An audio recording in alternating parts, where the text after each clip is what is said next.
Fala aí, gente, boa tarde, aqui é Thiago do canal Vale a Pena Assistir. Nesse vídeo eu vou fazer o review da quarta temporada da série Stranger Things da Netflix, a primeira parte.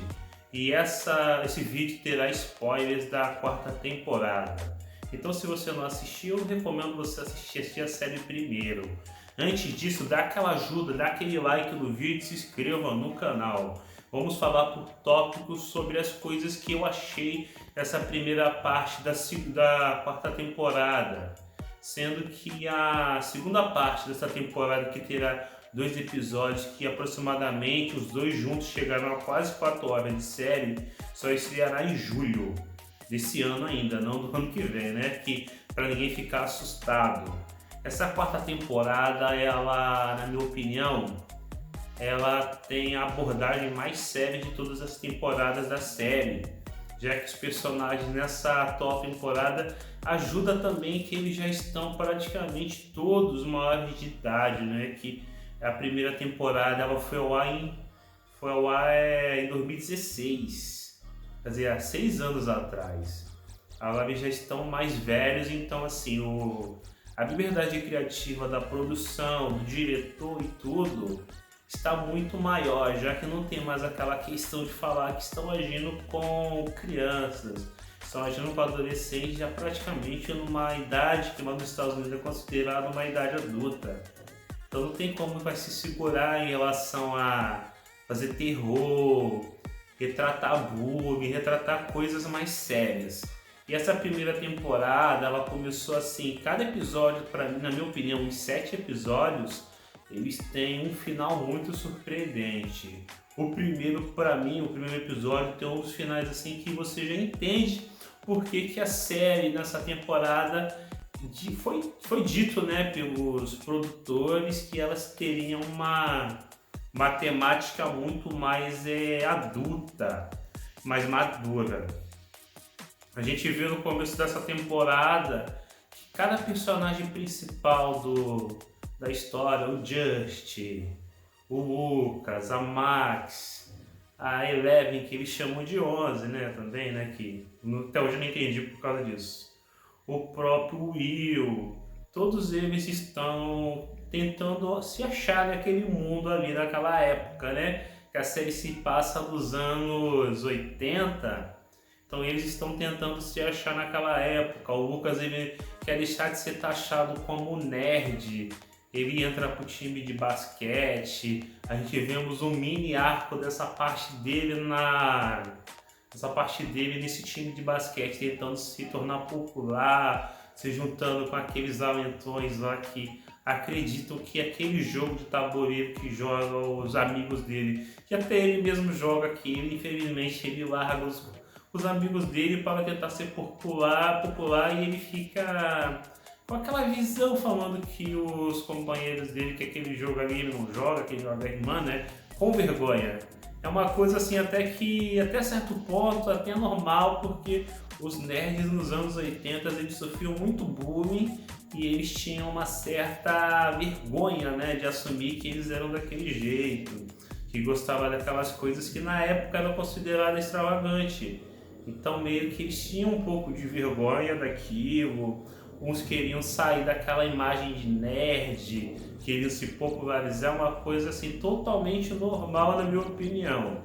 Mas a maneira assim, para quem está assistindo, entende, o Lucas passa uma imagem um pouco de, como eu posso dizer para você, meio traíra, mas depois ele se redime, ele começa a voltar para o lado dos companheiros dele quando ele vê a injustiça que está sendo feita dentro da história, que ele sabe que os amigos deles eles só jogam um jogo de tabuleiro, que aquilo não tem nada a ver com o vilão da história da quarta temporada, que o vilão da história da quarta temporada é outra coisa. A gente vemos a nossa querida Eleven, como que era 11, que é a atriz Millie Bobby Brown, que interpreta a personagem, sofrendo bastante bullying na escola, pelo seu jeito menos extrovertido de ser, né? Que ela é introvertida, né? Ela não é fácil de socializar com outras pessoas. E a gente entende pelo passado dela que ela tem um passado dentro da história meio traumático, ela perdeu o pai adotivo, ela praticamente não conheceu a própria mãe.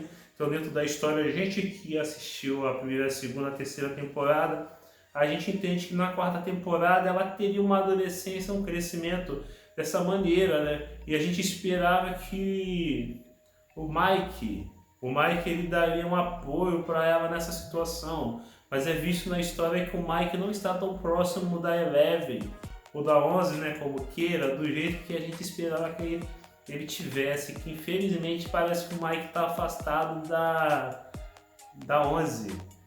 E a gente vê que o Will, que está mais próximo, o Will meio que vê a injustiça e ele não faz nada. Outra coisa que a gente fica, como posso dizer pra vocês, a gente sente uma certa raiva do Will quando o Will vê a 11 sofrendo daquele jeito e simplesmente ele fica, né, comigo. Depois que o ruim acontece, ele vai meio que ajudar a 11. Quer dizer, depois que ela sofreu bullying, vai ajudar. É uma coisa assim meio ridícula, não tem muito sentido, mas eu não vou falar que ele também é um vilão, é o ruim, porque afinal de contas ele vai fazer o que também sozinho contra várias pessoas que estavam fazendo bullying com a 11. E uma coisa bem legal aqui, né, deixa eu dar até uma olhada aqui no roteiro, né, para não esquecer, né, que cada personagem nessa quarta temporada, nessa primeira parte, tem meio que seu arco. Tem o arco que, na minha opinião, é um arco o arco mais fraco dessa quarta temporada para mim até agora, né? Vamos ver se eles vão se redimir na segunda parte. É o arco do Mike, do Will e do Jonathan. Que meio que assim, a mãe deles, né? A mãe do Mike, né, e do Jonathan, ela vai para a Rússia para tentar encontrar o golpe, né? Depois que ele sumiu na terceira temporada. E meio que o Jonathan ele fica responsável do irmão dele da 11. E o Mike, assim, ele se mostra que parece que essa temporada dele, a quarta, é a temporada que ele vai ser menos aproveitado como personagem, que parece que ele não está sendo um cara responsável, se envolveu com o amigo dele lá que dirige uma van, que esse amigo dele, assim, ele é meio desligado, usa umas coisas ilícitas, e meio que o Jonathan entrou nesse mundo. O Jonathan poderia ser um personagem melhor, parece que ele está se perdendo. Eu não sei se o ator não se dedica a cenas de produção, ou a história também tem essa temática para o personagem terminar sendo um pouco esquecido. Ele tem um arco dele junto com o Mike e com o Will, né, que o Mike e o Will, ele tem tipo uma relação dos dois, para os dois conversar o que aconteceu com o passado dos dois em relação à sexualidade do Will, que o Will tem uma visão em relação ao Mike e a 11, mas o Will não admite. Então assim, esse arco dos três é para tentar os três principalmente o Mike e o Will se entender e tentar a redenção do Jonathan, que o Jonathan tá muito fraco nessa temporada. Que assim, o momento mais marcante dos três dentro dessa quarta temporada é o momento que a casa deles é invadida e eles estão sob a tutela de dois policiais quando a 11 é presa, né? Que a 11 é levada porque ela reagiu na pista de patinação a uma menina que fez bullying a ela. Então o Jonathan tá como responsável, aí tem aquele drama todo que a 11 é levada pela polícia. Depois a gente vai saber que na realidade a 11 não foi levada pela polícia. Que a 11, como ela está sem poderes, e ela foi levada de novo por aquele cientista que desenvolveu aquele projeto de transformar crianças em máquinas de guerra. Aí o Mike, o Will e o Jonathan, na minha opinião, eles não fazem nada de relevante nesses 7 episódios da quarta temporada. Então, para mim, eles têm um arco muito ruim. Eu não sei se é por falta de desenvolvimento, se o autora não quis, os diretores não quiseram desenvolver esse arco dele, mas ficou muito fraco. Agora o Steve, a Nancy, a Robbie e o Justin, na minha opinião, eles são os personagens que são os melhores nessa quarta temporada até agora. O arco deles é muito mais interessante. A investigação deles sobre a maldição de Vecna. A maldição que os alunos da escola vão sumindo, né? aparecem lá do nada, perdem a vida e ninguém quer explicação. A investigação deles sobre a situação é muito mais legal de se assistir. Você fica entusiasmado com as reviravoltas que tem dentro do arco deles. Até o próprio arco da Joyce na busca pelo Hope, né? Também é um arco muito interessante. A gente fica muito feliz vendo que esses personagens queridos são bem desenvolvidos nessa quarta temporada. E uma coisa também para se destacar é que a Nancy e o Steve, tudo indica que nessa quarta temporada finalmente os dois vão se unir, né? E vão se tornar um casal, que parece que o Jonathan tá meio esquecido. E na realidade parece que a Nancy, ela tentava ver no Jonathan o que é o Steve, mas aqueles desentendimentos deles da primeira temporada.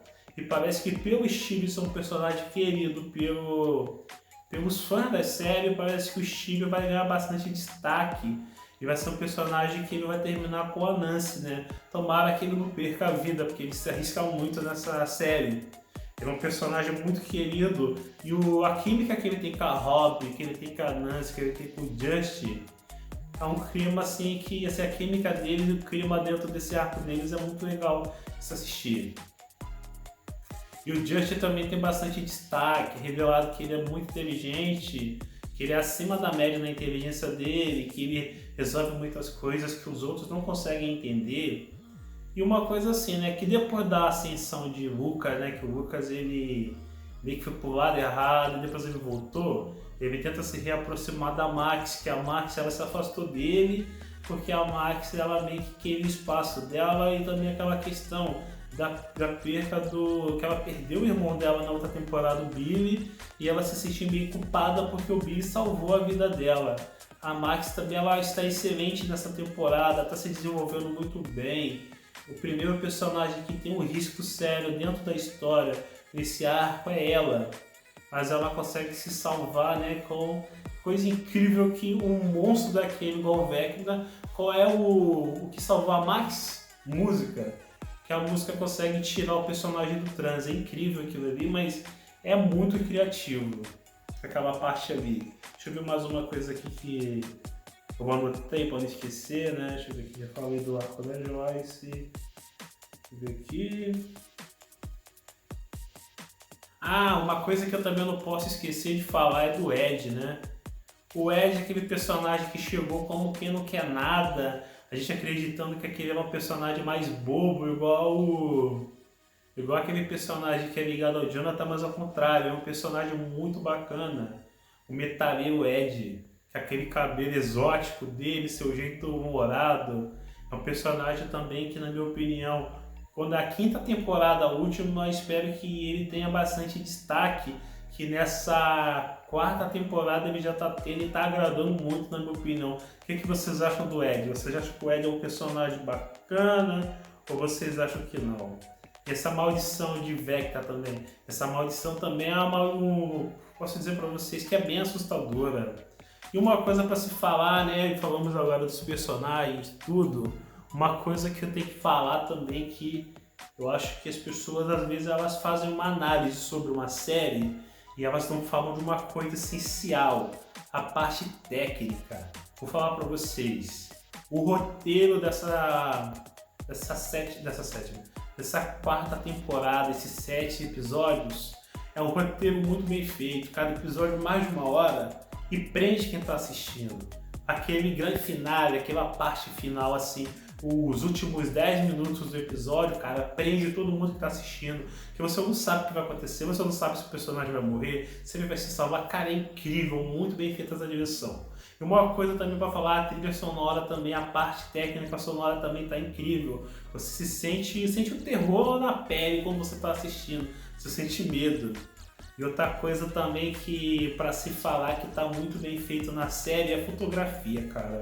A fotografia, não sei para quem não conhece fotografia é aquela visão que você tem em relação àquele ambiente quando você, vamos supor, quando eles estão no mundo invertido, é como se fosse a mesma cidade, mas com uma outra visão, com uma visão de terror. Então aquilo ali se chama fotografia, aquela imagem que você vê, aquele tipo de coisa assim que é bem alinhada, É igual assim, uma coisa para vocês definir bem, para entender o que é fotografia, é vocês pegar aquela parte que o Justin, o Lucas e a Max e a irmã do Lucas, eles estão andando de bike, né, cara? De bike lá no Rockies, no Rockies normal, a cidade normal. Enquanto a Robbie, a Nancy, o Billy e o Steve, eles estão andando na cidade invertida. Aí você tem aquela sensação que, apesar de ser o mesmo lugar, os dois, uma é cidade diferente da estrela, outra cidade normal. Aquilo ali é a fotografia que é muito bem feita. Você tem a sensação que eles estão realmente em outro mundo. Você tem uma visão assim técnica muito bonita. Essa que é a fotografia da série está incrível. Espero que você veja com todos os detalhes e vou falar para vocês. Muita gente fala assim, nossa, essa série é uma série para ser vista na televisão. Na televisão você consegue aproveitar mais os efeitos especiais, tudo. Os efeitos especiais estão de primeira nessa série. Cada episódio passa até um filme de Hollywood, né, cara? Da Netflix ela caprichou. Eu falo pra você, o celular você assiste até que é legal, mas eu vou te falar, na tela grande, uma televisão, cara, eu vou te falar pra você, você aprecia muito mais da qualidade do conteúdo do que no celular. É isso que eu falo pra você, assiste na televisão que você não vai se arrepender. Espero que você tenha gostado desse vídeo, espero que tenha gostado dessa análise. Dá um like no vídeo, se inscreva no canal, até mais, obrigado a todos.